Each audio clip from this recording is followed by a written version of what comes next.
Okay, write down. Since the diagonals of a parallelogram bisect each other, therefore O is the midpoint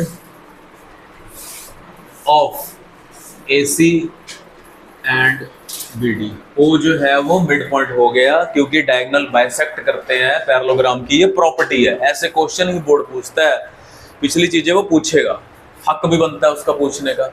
ये हो गया। तो what we will going to do now, we will going to apply what mid point formula in AC। लिखो applying mid point formula in AC। तो mid point formula क्या होता है? Mid point formula x equal to, hello बोलो, mid point formula x equal to mx2 plus x1 plus x2 upon 2 y1। Mid point formula, it is section formula. y is equal to y1 plus y2 upon 2। तो x equal to, x1 की value 1 है और ये x2 का काम कर देगा, तो 1 प्लस x अपॉन क्या लिखें, अपॉन 2 आएगा। और x की वैल्यू आपको 1 दी है, ये x है, मिड आपने निकालना है, ठीक है जी। तो x की, एक मिनट, हमने क्या क्या पुट कर दिया, x1 प्लस x2 अपॉन 2, ये हो गया, ठीक है। चलो ये एक वैल्यू आगे निकल के हमारे पास, एक मिनट, कुछ गलत हो रहा है, ठीक कर रहे हैं हम, ठीक है। तो देखो ये इस तरफ से x का कोऑर्डिनेट आ गया, क्या आ गया बोलो, 1 प्लस एक्स अपॉन 2। ऐसे ही y वाला कोऑर्डिनेट निकाल लेते हैं, y वाला y1 यानी कि 2, y2 यानी कि 6 अपॉन 2, ये एक वैल्यू आ गई, कितना आ गया, 4 आ गया, 8/2 4 आ गया। सेम प्रोसीजर किस में किया जाएगा, किस डायगोनल में, BD डायगोनल में। सिमिलरली जो BD डायगोनल है उसमें क्या होगा, उसमें x जो आएगा वो आएगा 3 प्लस 4 अपॉन 2 यानी कि 7/2, और y जो आएगा वो आएगा 5 प्लस y अपॉन 2। अब क्या होगा, इसको चाहे नंबर 1, नंबर 2, नंबर 3, नंबर 4 का नाम दे दो। हमने ये लिखा था कि डायगोनल बाइसेक्ट करते हैं, मिड पॉइंट सेम होगा। तो ये वाला है, हम 1 को किससे कंपेयर करेंगे, 3 से। कंपेयरिंग 1 एंड 3, तो क्या होगा, 1 plus x upon 2 is equal to 7/2 आ गया, 2 से 2 कट गया, x की वैल्यू 6 आ गई, ठीक है जी। अगला y के लिए क्या करेंगे, y के लिए ये y निकला पड़ा है, 4 is equal to 5 plus y upon 2, कितना आ गया, 8 माइनस 5 कितना आ गया जी, 3 आ गया। तो y की वैल्यू कितनी आ गई, 3 आ गई। ये x और y की वैल्यू हमारे पास आ गई। कैसे डायगोनल बाइसेक्ट करते हैं, हमने इधर से भी डायगोनल के कोऑर्डिनेट निकाले, उधर से भी डायगोनल के कोऑर्डिनेट निकाले, क्योंकि बाइसेक्ट करते हैं सेम होता है, दोनों को क्या कर दिया, इक्वेट कर दिया, x वाले कोऑर्डिनेट को x वाले कोऑर्डिनेट के साथ, y वाले के साथ। You got x as 6 and y as 3। Question number 7, find the coordinates of a point A। ठीक है, एक पॉइंट है, अब वो पॉइंट है क्या, वेयर, यहाँ देखो ध्यान से, where AB is the diameter, यहाँ देखो भैया हो गया तुम्हारा, AB is the diameter of a circle. एक सर्कल की बात हो रही है जिसके अंदर जो AB है वो डायमीटर है। हमें पता है डायमीटर एक लाइन होती है जो कहाँ से पास करती है, सेंटर से पास करती है, सेंटर ऑफ सर्कल से पास करती है, ठीक है। Whose center is 2, 3, सेंटर यानी कि O, यूजुअली O ही लेते हैं इसके कोऑर्डिनेट, 2, -3 दिया हुआ है। B के कोऑर्डिनेट दिए हुए हैं 1, 4, इसके कोऑर्डिनेट आपको निकालने हैं। मान लो ये x1 y1 है, या xy भी मान सकते हैं। इतना easiest question, it is 1 mark question. अब जो O है वो AB का क्या लगता है, हेलो बताओ, O AB का क्या लगता है, O जो है AB का मिड पॉइंट है, क्या है, अगेन मिड पॉइंट फॉर्मूला पिछले वाली की तरह। तो ये डायग्नोज करना था, ये लॉजिक था कि अगर ए बी डायमीटर है, एक एंड पॉइंट्स निकालने हैं, तो बस कर दो अप्लाइंग मिड पॉइंट फॉर्मूला, जल्दी से कर डालो इसको, applying mid point formula in A B. तो क्या कहता है formula, x equal to x1 plus x2 upon 2 और y के लिए y1 प्लस y2 अपॉन 2। तो x की वैल्यू आपको दे रखी है 2, x1 आपको निकालना है, x2 कितना है 1 और ये कितना है 2, तो 2 2 जो 4 माइनस 1 यानी कि 3 आ गया। y की वैल्यू है -3, y1 you need to find, y2 stand for 4, this is 2, so this is -6 और -4 -10 आ गया। So therefore a के कोऑर्डिनेट हमने x1 y1 सपोज किए थे जो कि आए हैं, क्या आए हैं 3, -10। This is one of the easiest one। देखो good one, if a b are the center, so a और b के कोऑर्डिनेट देखो ध्यान से, डायग्राम बनाओ ध्यान से इसका, -2 और ये b के कोऑर्डिनेट्स कितने हैं 2, -4। ऑब्वियसली इसको ज्वाइन किया जाएगा, कर दिया join. Then find the coordinate of p। अब p जो है सच दैट, यानी कि इसके बीच में ही है कहीं p, ठीक है, p सच दैट के AP is equal to 3/7 AB। अरे भाई पिछला चैप्टर हम ट्रायंगल करके आए हैं, रेशो की बात हो रही है, तो क्या हो जाएगा कि AP upon AB is equal to 3/7 लिख लो। वो नीचे ले आया, मैं कुछ नहीं किया मैंने, कि AP अपॉन AB की रेशो 3/7 है। ले लेते हैं कि जो P पॉइंट है वो इन बिटवीन है AB के, ठीक है। अब पंगा ये पड़ रहा है, क्या पंगा, छोटी सी बात है इसके अंदर, एक और बात, चलो इसको इस तरह से भी लिख सकते हैं कि AP ratio AB is equal to 3/7। बोलो लिखना गलत तो नहीं होगा, लिख सकते हैं ना, ठीक है, लिख सकते हैं। नाउ हमने जो सेक्शन फॉर्मूला पढ़ा उसमें हमने इसकी बात नहीं करी थी, हमने तो इसकी बात करी थी। किसकी करी थी, अगर इसके अकॉर्डिंग AP और BP की, दोबारा बोलो किसकी, AB और BP। यही तो पॉइंट है जो दोनों के, यहाँ AB की बात हो रही है, फुल की बात हो रही है, तो कोई बात नहीं, नो प्रॉब्लम। अब जो AB है वो देखा जाए कितने पार्ट्स हैं, 7। कितने पार्ट्स हैं, तो टोटल कितने पार्ट हो गए 7। AP कितने उसमें से 3, कितने बचे 4, कितने बचे, गेम ओवर। तो रेशो क्या होगी 3/4। टोटल तो 7 है ना, ए बी मिलके टोटल 7 पार्ट्स हैं, ठीक है जी। 7 पार्ट्स में से 3 पार्ट कौन खा गया, बोलो एपी, तो बचे कितने, उसको देने पड़ेंगे। तो फिर भैया आपको सब कुछ पता लग गया। अब तो मान लो इसके कोऑर्डिनेट है क्या, x, y। रेशो आपको दे रखी है, ये किसका काम करेगा, x1 y1, ये x2 y2, ये xy, और ये हो गया m, ये हो गया n। Totally a formula based question. क्या लगाएंगे, सेक्शन फॉर्मूला।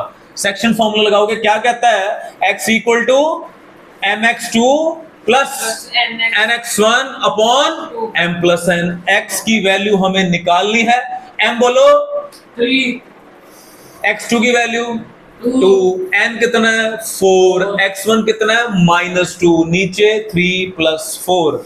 इसको सॉल्व करते हैं, 8 में से 6 चले गए, 8 में से 6 चले गए, 2/7, ठीक है। y इज इक्वल टू, हाँ जी, -8 माइनस y की वैल्यू बोलो my2 plus ny1 upon m plus n। y निकालना है, m बोलो 3, y2 -4, n 4, y1 -2 अगेन, नीचे 3 + 4। तो y is equal to -12 -8, -20/7। p के कोऑर्डिनेट्स आ गए, therefore the coordinates of p are -2/7 and -20/7। यानी कि रेशो दे रखी थी, बस अपने अकॉर्डिंग थोड़ा सेटिंग करनी थी उसकी। ये क्वेश्चन था। Next question a bit lengthy but easiest one. ऐसा हमने ट्राई सेक्शन में किया था, याद है बच्चों, देखो ध्यान से देखो कि अगर एक जॉइन है, ए और बी का जॉइन है, हमने ये क्वेश्चन किया था, ट्राई सेक्शन था, तो क्या हुआ, उसने इस बार 4 इक्वल पार्ट्स कह दिए, नो प्रॉब्लम। मैंने बताया था आपको कि किसी लाइन सेगमेंट के किसी एक लाइन के अगर दो टुकड़े करने हैं, कितने पॉइंट चाहिए? एक पॉइंट। कोई एक पॉइंट दो टुकड़े कर देगा। अगर 3 करने हैं तो 2 पॉइंट, एक कम होता है। अगर 4 करने हैं तो 3 पॉइंट चाहिए, सीधी सी बात है। तो ट्राई सेक्शन में हमने 2 पॉइंट लिए थे और रेशियो क्या ली थी? 1 1 1। तो जब इसके निकालने थे तो 1:2 लिया था, 2:1 लिया था। ट्राई सेक्शन का क्या था? ट्राई सेक्शन का क्या था? 1:2, 2:1। यहां क्या होगा? यहां हमने इंटेलिजेंटली काम लेना है। बोर्ड में कई क्वेश्चन ऐसे आ जाते हैं जो होते आसान है बट वो लेंथी होते हैं। बोर्ड वाले ऐसे करेंगे, हमने अपना टाइम बचाना है। तो कैसे देखते हैं, कुछ सेकंड भी चाहे बच जाएं। अब कह रहा है कि ए और बी के जॉइन के 4 इक्वल पार्ट्स हैं, 4 इक्वल पार्ट्स मान लेते हैं पी, क्यू और आर। 4 पार्ट के लिए 3 पॉइंट चाहिए, ठीक है जी। इसके आपको कोऑर्डिनेट निकालने हैं। क्या होगी? 1 1 1 1। इक्वल पार्ट दे रखे हैं तो 1:1:1:1 ये होगा। अब जब आपको P के कोऑर्डिनेट निकालने हैं तो आप रेशियो लोगे 1:3। क्या लोगे? क्योंकि भैया P के लेफ्ट में कितने पार्ट हैं? कितने पार्ट हैं? 1 पार्ट। P के राइट में B तक, हमेशा B तक जाना है, कितने पार्ट हैं? 3 पार्ट्स हैं। So for point P the ratio will be बोलता क्यों नहीं है? 1:3। फॉर पॉइंट R, अभी क्यों की बात नहीं कर रहा हूं, R के लिए क्या होगा? 3:1। सिंपल, इधर 3 पार्ट उधर 1 पार्ट। अब क्यों की बात करते हैं सर? 2:2 तो मिड पॉइंट होता है। क्या होता है? क्यों लगाना सेक्शन फॉर्मूला? क्योंकि ठीक है ना भैया, 2 इधर 2 टुकड़े इधर हो गए तो क्यू जो है क्या लगता है? AB का मिड पॉइंट है। मिड पॉइंट फॉर्मूला दुनिया का सबसे आसान फॉर्मूला है। क्या फॉर्मूला? बार बार बोल रहा हूं, x1 + x2/2, y1 + y2 पहले बोलना होता है, y1 + y2। ठीक है जी, यही होता है याद करने का तरीका। तो हमें क्या करेंगे? Rather 3 section formula, otherwise 3 section formula लगाने पड़ते। कोई बच्चा ऐसे भी कर सकता था। किसमें? पहले P में क्या रेशो? 1:3, फिर Q में 2:2, फिर R में 3:। भाई एक सेक्शन से तो बच गए। ठीक है जी। तो Q के लिए हम सेक्शन फॉर्मूला नहीं लगाएंगे, क्या लगाएंगे? आसान है। ठीक है जी, तो लग जाओ काम पे, लग जाओ। तो फिर क्या करेंगे? फॉर P सीधा लिख देते हैं, रेशो, क्या रेशो यूज कर रहे हैं हम? 1:3। ठीक है, फॉर्मूला वही है, x = एक बार मेंशन कर देना बस, mx2 + nx1/m + n। Similarly for y it is my2 + ny1/m + n। बस एक बार फॉर्मूला मेंशन कर दिया। अब हम अपना प्रोग्राम शुरू कर देते हैं। P के कोऑर्डिनेट फाइंड किए जा रहे हैं। x = for P, m stands for 1, x2 stands for 2, n stands for 3 and x1 stands for -2। नीचे 1 + 3, तो x जो है वो कितना आ जाएगा? -6 में से 2 चले गए, -4/4 यानी कि -1 आ गया। y के लिए m again it is 1, y2 it is 8, n जो है वो 3 है और ये 2 है इस बार। नीचे तो वही 1 + 3 ही आएगा। तो 8 और 6 14/4 यानी कि 7/2। ये हमारे P के कोऑर्डिनेट साथ के साथ लिखते चलो, -1,7/2। फॉर Q की बात कर लेते हैं। For Q mid point formula, mid point formula लगाया जा रहा है क्योंकि मिड पॉइंट है। 2:2, 1:1 एक ही बात है ना, जितने पार्ट इधर उतने पार्ट उधर। तो x = x1 + x2/2, y is y1 + y2। हाँ जी, Q जो है वो मिड पॉइंट लगता है किसका? AB का। तो मिड पॉइंट फॉर्मूला x = -2 + 2/2। लो जी, पहले 0 आ गया। y = 2 + 8/2, कितना आ गया जी? 5 आ गया। तो Q के कोऑर्डिनेट आ गए 0,5। लास्ट रह गया, कौन रह गया? फॉर R रेशो क्या यूज की जा रही है? रेशो यूज की जा रही है 3:1। ध्यान से, x equal to mx2 plus nx1 upon m plus n। x equal to m का काम 3 कर रहा है, x2 का काम 2 कर रहा है, और n का काम 1, इसका काम -2, and here it is 3 plus 1। So this is 6 minus 2, 4 by 4, ये simply 1 आ गया, बस इसका y रह गया my2 plus ny1 upon m plus n। So y is m जो है इसका 3 है, y2 जो है वो 8 है, और ये 1 है, और ये 2 है, अपॉन 1 plus 3। तो ये क्या आ गया 8 3 24, 26 अपॉन 4 13 by 2। तो ये जो कोऑर्डिनेट आ गए, ये r के कोऑर्डिनेट आ गए 1, 13 by 2। तो ये 3 आंसर है, तीनों को बॉक्स में बंद कर देते हैं। p के भी आ गए, q के भी आ गए, और r के भी कोऑर्डिनेट्स आ गए। तो ये ध्यान रखना, छोटी छोटी चीजें, कुछ सेकंड भी अगर बच जाए तो बड़ी बात होती है बोर्ड में।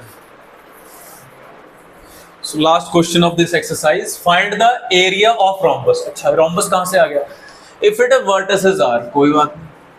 अब देखो कुछ इस तरह का फिगर बना देते हैं, चलो A B C D।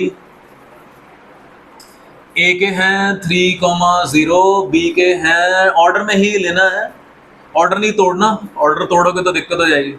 -1 4, -2 -1। अब देखो, अब अगेन छोटी सी पिछली क्लास की चीजें पूछ रहा है, क्या जी? Area of rhombus. बोलो क्या होता है formula? Half into d1 into d2, product of diagonal, product of diagonal. इसका मतलब डायगोनल की लेंथ चाहिए हमें, तो बस ठीक है, हम क्या करेंगे, हम डिस्टेंस फॉर्मूला लगाएंगे, किसमें? AC में। हम डिस्टेंस फॉर्मूला लगाएंगे किसमें? BD में। इस बार सेक्शन की कोई बातें नहीं है, हमें तो लेंथ चाहिए, लेंथ का मतलब डिस्टेंस। इसलिए what we will going to use, we will going to apply distance formula in AC, will have the length of diagonal AC। again in BD हमारे पास दूसरे diagonal की लेंथ आ जाएगी, the formula is half d1 into d2, half d1 into diagonal 1 into diagonal 2। अब जल्दी से करना है, जल्दी से AC यानी कि डिस्टेंस फॉर्मूला लगा दो। डिस्टेंस फॉर्मूला पहले से लिख लो, 2 बार नहीं लिखना पड़ेगा। डिस्टेंस फॉर्मूला क्या कहता है? डिस्टेंस फॉर्मूला अगर AC है, चलो AC के लिए लिख देते हैं x2 minus x1 whole square plus y2 minus y1 whole square. लगा दो डिस्टेंस फॉर्मूला। तो x2 का काम जो है वो -1 कर रहा है, माइनस फॉर्मूले का, और ये 3 whole square. y2 stand for 4 minus 0, चलो ये तो कोई दिक्कत ही नहीं है। तो ये हो गया, कितना हो गया? 16 और 16, रूट 32 हो जाएगा ये, ठीक है जी। तो रूट 32 का मतलब होता है 4√2। सिमिलरली BD में लगा देते हैं, तो BD जो है सेम फॉर्मूला, x2 का काम D यानी कि -2 -4 होल स्क्वायर -1 -5 होल स्क्वायर। ये कितना हो जाएगा? ये भी 6 है, वो भी 6 है, यानी कि 30 -2 करेंगे प्लस साइन माइनस का, 36 रूट 72 हो गया, जो कि 6√2 कहलाएगा। क्यों? क्योंकि 6 × 6 × 2 लिखा जा सकता है, 72 को 6 बार हो गया, ये आ गया। दास इसकी कीमत है, इस लाइन की कीमत है, इस लाइन की कीमत है। So thus area of rhombus is equal to half into product of diagonals कह दो, चलो प्रोडक्ट ऑफ डायगोनल्स। और यहां पर जो डायगोनल है बता देते हैं कि भैया AC और BD है, तो हाफ इंटू AC जो है वो आया हमारा 4√2 और ये आया था 6√2, ठीक है। आपको पता है कि √2 और √2 होते हैं जो इस 2 को खा जाएंगे, तो ले दे के हमारे पास 4 × 6 यानी कि 24 आप लिखोगे स्क्वायर यूनिट्स। आधा नंबर कई बार बोर्ड इसका काट लेता है सिर्फ कि बच्चे ने यूनिट लिखी। अगर तो लेंथ है तो unit, single unit, length is a single quantity, और अगर एरिया है तो स्क्वायर, और वॉल्यूम किसमें होती है? क्यूब, याद रखना। तो यहाँ ये लिखना है 24 स्क्वायर यूनिट्स, ये इसका आंसर आ गया। That's the end of NCERT।